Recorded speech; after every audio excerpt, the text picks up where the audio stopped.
Hello, I'm Refashionista Sheri, and I am more excited than usual today because I finally managed to score one of my Refashionista thrifting unicorns, and that's this absolutely massive men's button-down shirt. A few years ago, more than a few years ago, I created a very cool shirt dress from a massive men's button-down shirt that I had inherited. And you know what? I really wanted to make another one. And I mean, come on, this is absolutely perfect. And it has really cool cuffs here that actually need cufflinks. So we're also gonna make some cute little cufflinks. And you know what? Let's transform this into a dress right now. For this oh so quick and super duper cute project, all you need is a incredibly oversized men's button-down shirt plus a dress or a top that fits you loosely to use as a template. So the very first thing we need to do, as always, is remove the sleeves. And we're going to chop the sleeves off as close to this original seam as we can, and we're going to leave that original finished edge on the armhole. So clearly I have the sleeves off, and this is very big, so we're gonna have to take it in. Now, just looking here, I can see that the length is pretty perfect, which is fantastic, so I don't gotta remove anything or add anything to the bottom, but we do have to take in the sides, and there's two ways to do that. The first way is to simply kind of pinch it and put a pin in it to where you would like the sides to be. And now for the second method, which is my favorite method, let's go back to the table. So you can see here I have my shirt laid flat and I have my little bit oversized template dress placed on top of that.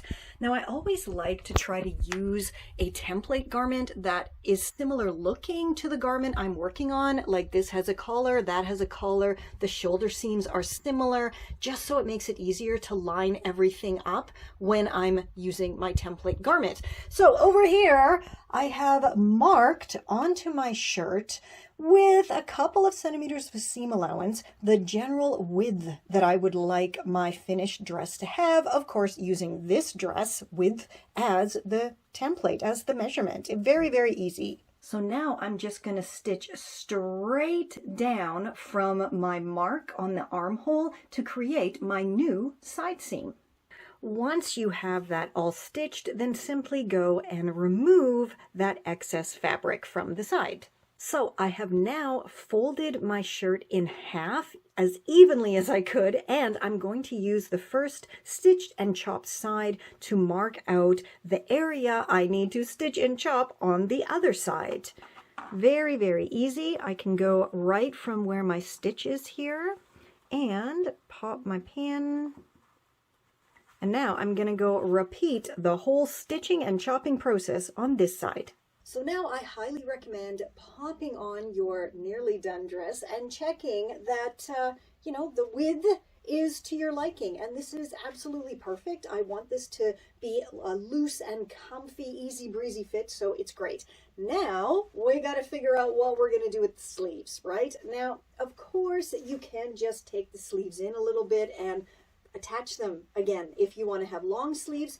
I do not. I think I want to do like 3/4-ish sleeves. And if you remember, these cuffs actually require cufflinks, so I have to make myself a couple pairs of those for the sleeves as well. So we'll do that in a minute. But first, let's sort this out. So I'm popping my sleeve on here, and I just am gonna kind of line up my cufflink area here to make sure that I can get it, you know, around my arm still. And that's just about perfect, that length there, I think. So I'm gonna just feel where is that seam, and I got a pin here, and I'm just gonna pop my pin in, trying not to poke myself. And there, I have now marked the sleeve, and now I can go chop it to size and stitch it back on. So now I'm going to take my chopped sleeve and simply use it as a template to chop out my other sleeve, making sure I have everything lined up here. Yes, and chop.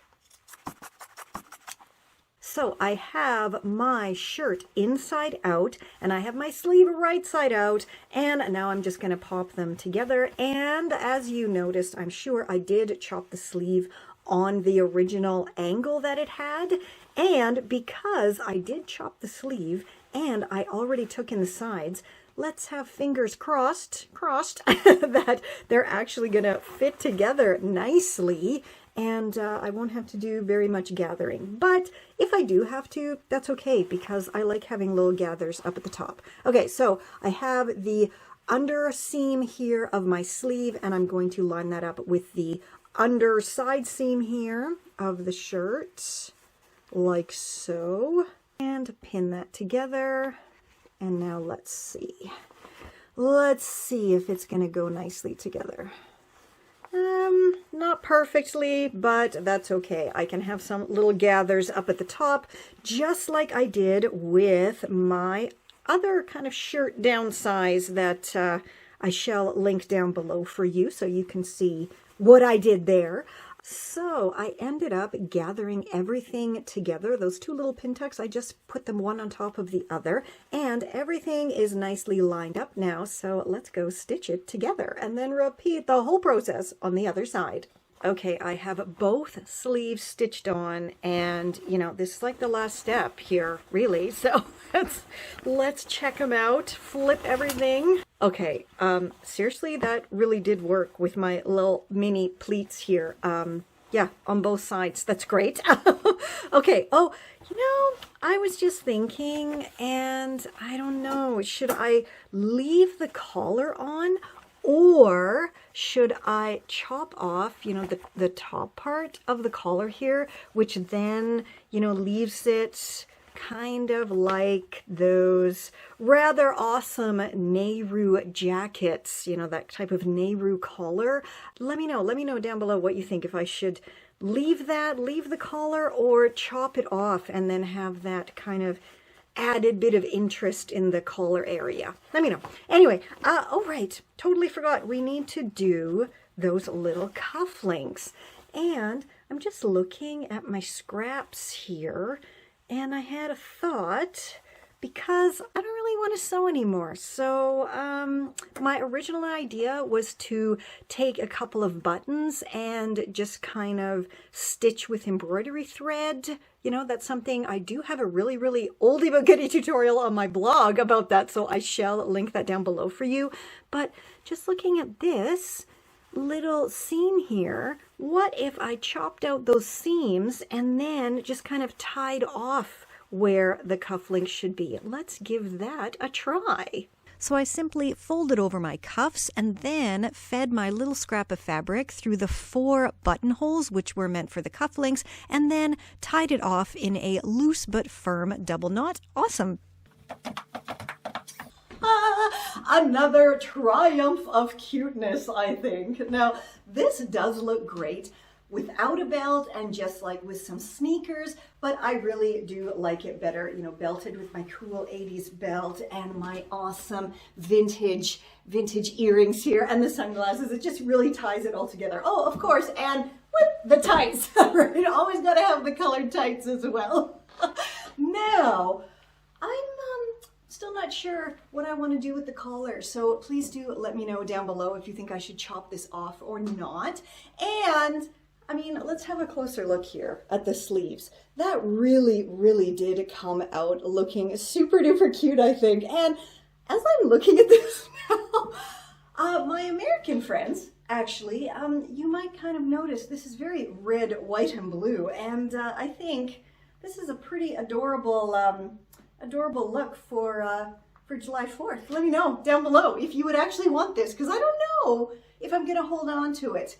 Maybe I shall gift it away to to somebody who might wear it more than I will. So do let me know as well. Let me know. Leave me a comment. Let me know if you would like to have this Refashionista creation, because I'm not sure if I'm going to wear it. Even though I did add this rather cute little bullseye arrow patch on here. I mean, it's cute. It's cute. It ties it up, the look all together, I think. But again, I mean, I don't know. What do you think? Do you think I should keep it? Do you think I should gift it? I don't know. Let me know. Let me know down below. As always, let me know down below. That's such a funny thing to say. Anyway, sorry. I'm rambling and babbling again, but I do have something kind of special coming up for you guys because 'tis the season after all. So I've put on my little Refashionista thinking cap and come up with something something a little bit epic once again. Kind of like my 30 days of refashions, but on a more festive scale. So stick around for that. Keep your eyes open. It's coming up very, very soon. And yeah, as I said, I mean, should I keep it? Should I not? I don't know. But until next time, stay safe, stay well, and I'll catch ya on the zigzag. Should I keep it or not? I don't know. Let me know. This is Confessions of a Refashionista.